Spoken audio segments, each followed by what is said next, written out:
what is your best piece of advice to someone who is looking locally in a high cost area?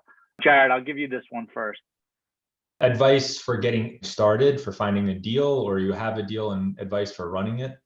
No, I'd say like finding a deal in a high cost area, because then you add on the top of the broker's, let's put it, the broker's premium, right?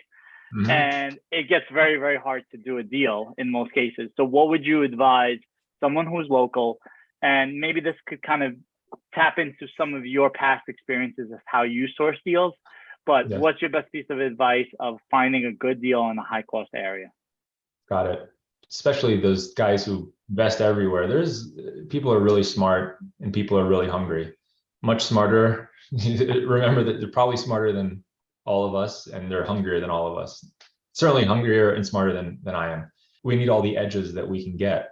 And I think if you're looking locally, you have an edge, because the folks who are looking all over the nation, they cannot go with such a fine-tooth comb that you can go locally. So my experience has been through networking. My strategy wasn't originally to stay in one market. It sort of evolved and I've grown to appreciate it, but it was because I was able to get quality deals. And those have come from my lawyer, having the same lawyer as the seller, having the same sewage treatment plant operator as the seller, stopping in and visiting folks. And I think that those things pay off. So I would say that use the fact that you are looking in your backyard to do what the folks who are calling in from across the country can't do. And relationships are really important. And the properties you want to get are probably being sold by long-term owners, probably 10, 20, 30 years, or their children. And they'll typically value those relationships. So you have that as an advantage. Use it. Yeah. Fabio, what about you? It was a great points. I would say, just in addition to that, consistency, knowing the ins and outs of your market, and knowing what areas up and coming that maybe the data that somebody else who isn't local is going to necessarily see, and speed.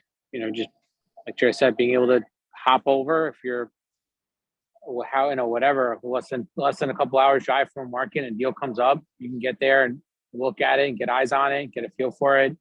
You can see stuff that the numbers aren't necessarily going to show, and that's going to give you the advantage. Fabio, it's a good point. I'm glad you kind of got a little bit more into the nitty gritty, like talking about the speed. I think there's maybe some sort of general things, but if you're working with local banks, they can be hit or miss. Local bank, the smaller it is, the more unique their investment appetite is. I found a local bank, one branch bank, I think the owner at some point was involved with manufactured housing. Now we have this relationship that I do most of my deals with that bank, and that helps, as Fabio said, quickness counts, and that helps me be quick because I know exactly what they're looking for. I know exactly what they'll give me. So there's a lot more depth into just meeting the sellers. You establish your network in there, your professional network.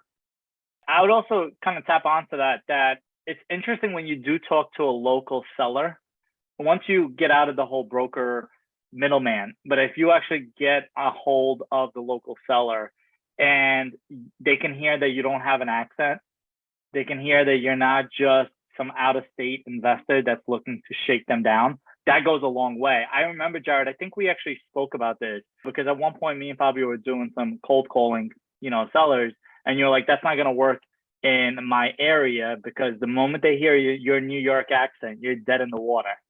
And I think you're dead on. And it's about having that local flavor that helps build that credibility quicker.